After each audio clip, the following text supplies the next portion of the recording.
Good morning dear students of class 10th।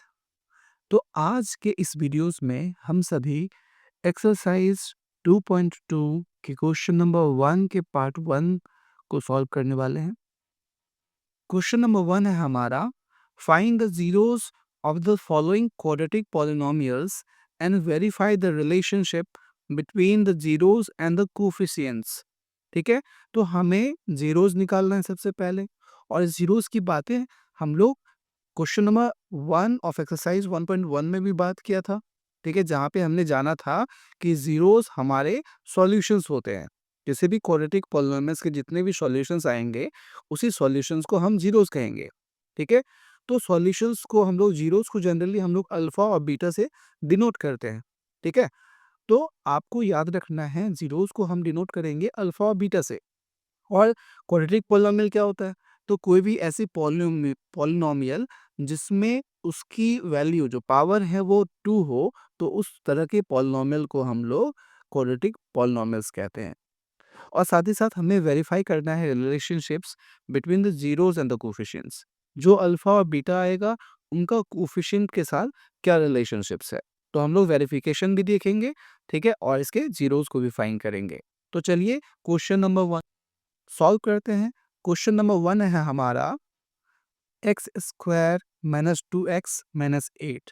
ठीक है, तो इस क्वेश्चन को हमें सॉल्व करना है, तो हम इसे फैक्टराइज करेंगे। अब फैक्टराइज कैसे किया जा सकता है? तो हम लोगों ने जूनियर क्लासेस में by splitting the middle terms के जरिए इसे फैक्टराइज करना सीखा था।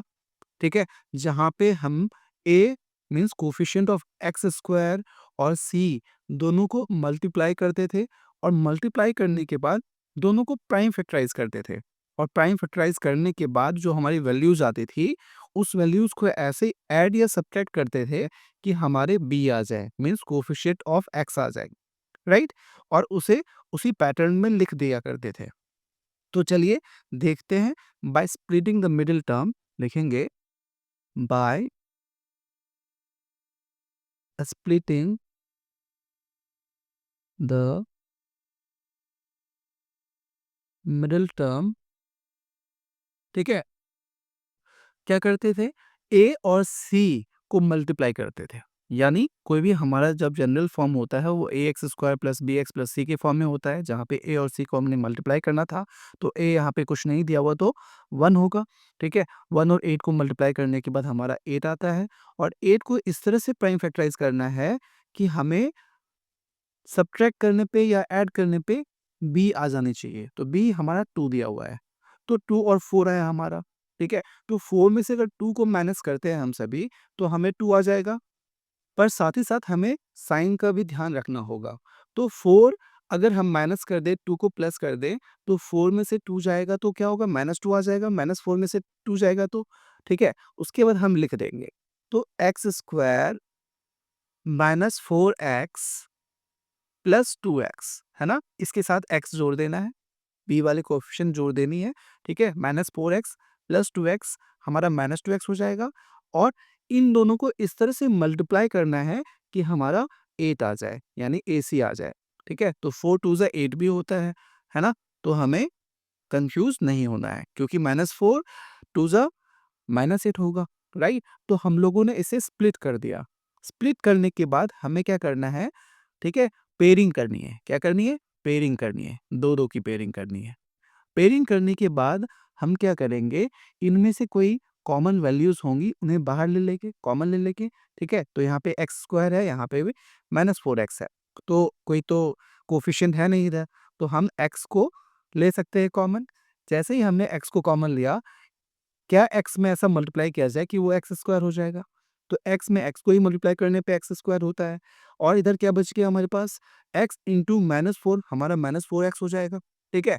सिमिलरली इस 2 टर्म्स में हमें कुछ कॉमन लेने हैं, तो यहाँ पे 2 है, यहाँ पे 8 है, तो कॉमन हमारा 2 हो सकता है, ठीक है? तो +2 मैंने कॉमन ले लिया, ठीक है? 2 में क्या ऐसा मल्टीप्लाई करें कि हमारा 2x हो जाएगा, तो x को मल्टीप्लाई करना होगा। अब 2 में क्या ऐसा हम मल्टीप्लाई करें कि -8 हो जाएगा, तो -4 को मल्टीप्लाई करना होगा, राइट? तो अब हमें क्या देखने को मिल रहा है कि x-4 2 बार कॉमन है, ठीक है? तो यहाँ पे हमें वापस से रीग्रुपिंग करनी होगी, मीन्स कॉमन लेने होंगे। तो x माइनस 4 को हमने कॉमन ले लिया और हमारे पास बच क्या गया? तो बच गया x प्लस 2, ठीक है? जब हमने इस दोनों वैल्यूज़ को कॉमन ले लिया तो बच क्या गया? x प्लस 2 बच जाएगा, उसे भी लिख लेंगे, ठीक है? जब ये दोनों इक्वल टू 0 होगा तो हम यहाँ से इसके फैक्टर्स को निकाल सकते हैं, ठीक है? अगर x माइनस 4 है हमारा, तो हम लिख सकते हैं यहाँ पे x minus 4 is equal to 0, तो x की वैल्यू क्या आ जाएगी? माइनस 4 जैसे ही राइट हैंड साइड जाएगी, तो इसकी माइनस साइन क्या हो जाएगी? कन्वर्ट हो जाएगी प्लस 4 में, ठीक है? तो x is equal two plus 4 आ गया। दूसरे साइड क्या होगा? अगर x प्लस 2 बराबर 0 है, तो x इज इक्वल टू क्या हो जाएगा? प्लस 2 जैसे ही राइट साइड जाएगा, तो ये माइनस 2 हो जाएगा। तो कहने का मतलब ये जो हमारे पास 4 आया है और ये जो हमारे पास माइनस 2 आया है, यही 2 ज़ीरोज़ हैं। और इन्हीं 2 ज़ीरोज़ को एक को हमने मान लेना है अल्फ़ा और दूसरे को मान लेना है, ठीक है, बीटा। समझ गए? तो ये ज़ीरोज़ हमने फाइंड कर लिया। अब हमें वेरीफ़ाई करना है कि verify the relationship between the zeros and the coefficient, ठीक है? तो यहाँ पे हमें 2 फ़ॉर्मूला की ज़रूरत पड़ेगी, जिसका यूज़ करके हम इसे वेरीफ़ाई करेंगे। तो फ़ॉर्मूला मैं लिख देता हूँ ऊपर, ठीक है? फिर बताता हूँ आगे। तो हमारे पास 2 फ़ॉर्मूला है, सम ऑफ द ज़ीरोज़, जो कि हमारा ज़ीरोज़ एक अल्फ़ा था, एक बीटा था। अल्फ़ा और बीटा को ऐड करने के बाद हमारी वैल्यू जो आने वाली है, वो माइनस b बाय a के इक्वल आनी चाहिए, ठीक है? और प्रोडक्ट ऑफ द ज़ीरोज़ जो होते हैं, वो alpha into beta is equal to c by a होता है। और यहाँ पे a, b, c क्या है? तो ax square plus bx plus c, है ना? तो a हमारा x का कोएफ़िशिएंट हो गया, ठीक है? c हमारा कांस्टेंट टर्म्स हो गया और b जो है हमारा x का कोएफ़िशिएंट हो गया, राइट? तो इस तरह से हम इन दोनों के बीच में रिलेशन दिखाएँगे कि जो ज़ीरोज़ है और जो यहाँ पे a, b, c हैं, इनके बीच में क्या रिलेशनशिप्स हैं। तो एक-एक फ़ॉर्मूला को लिखते जाता हूँ और उसको सॉल्व करते जाता हूँ। देखते हैं क्या एलएचएस हमारा आरएचएस के इक्वल होता है या नहीं होता है। हमारे पास दिया हुआ है अल्फा इज इक्वल टू 4 और बीटा इज इक्वल टू -2, ठीक है? तो सम ऑफ द ज़ीरोज़ को अभी हम सॉल्व कर रहे हैं। तो सम ऑफ द ज़ीरोज़ क्या है हमारा, ठीक है? Alpha plus beta is equal to minus B upon A, ठीक है? तो अल्फा हमारा यहाँ पे 4 है, तो मैंने 4 लिखा, प्लस की साइन लगाई और बीटा हमारा यहाँ पे -2 है, हमने -2 लिख दिया। इज इक्वल टू की साइन है, इज इक्वल टू का साइन प्लेस किया, माइनस बी, तो यहाँ पे बी की वैल्यू -2 पहले से दिया हुआ है, minus of minus B upon A क्या हमारा एक्स स्क्वायर का कोफिशिएंट जो कि 1 है, तो इसको मैं लिख दिया, ठीक है? तो माइनस ऑफ माइनस बी क्या था हमारा 2 था, तो हम यहाँ पे -2 लिख सकते थे, ठीक है? तो माइनस बी की जो वैल्यू है वो हमारी -2 है दी हुई, ठीक है? -2 लिख लिए अपॉन ये हमारा एक्स स्क्वायर का कोएफ़िशिएंट है वो वाला लिख लिया, राइट? अब 4 -2 क्या होता है हमारा? 2 होता है, इज़ इक्वल टू माइनस, जब अगर बाहर हो तो अंदर की साइन चेंज हो जाती है, ब्रैकेट के अंदर की साइन, तो ये माइनस क्या हो जाएगा? +2 हो जाएगा। यहाँ से हम देख सकते हैं जो हमारा एलएचएस है वो हमारे आरएचएस के इक्वल है। तो सम ऑफ द ज़ीरोज़ को हमने वेरीफाई कर दिया। अब हमें वेरीफाई करना है प्रोडक्ट ऑफ द ज़ीरोज़ को, ठीक है? तो प्रोडक्ट ऑफ द ज़ीरोज़ अगर आप यहाँ पे देख सकते हैं, तो यहाँ पे alpha into beta is equal to C by A दिया हुआ है, तो अल्फ़ा हमारा यहाँ पे 4 है, तो मैंने यहाँ पे लिखा 4, ठीक है? इंटू, है ना? बीटा हमारा -2 है, तो -2 से इसे मल्टीप्लाई कर दिया, इक्वल टू की साइन है, इक्वल टू की साइन दिया, सी हमारा यहाँ पे -8 है, तो सी हमने -8 लगाया और ए जो है हमारा, ए हमारा एक्स स्क्वायर का कोएफ़िशिएंट है, तो एक्स स्क्वायर का कोएफ़िशिएंट 1 है, तो हमने 1 लिख लिया। तो 4 को जैसे ही -2 से मल्टीप्लाई करेंगे, हमारे पास वैल्यू आएगी -8 और -8 अपॉन 1 -8 ही होता है।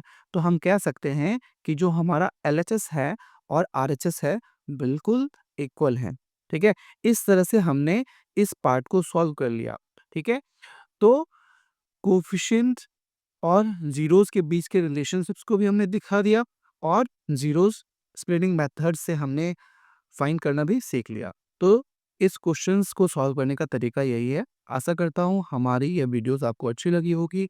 अगर हमारी ये वीडियो आपको अच्छी लगी हो, तो इसे लाइक करें, हमारे चैनल से जुड़ें और इसे अपने सभी क्लासमेट्स, अपने जूनियर्स, अपने सीनियर्स के पास शेयर करें ताकि वो इसका फ़ायदा उठा पाएँ। जय Hind, have a good day.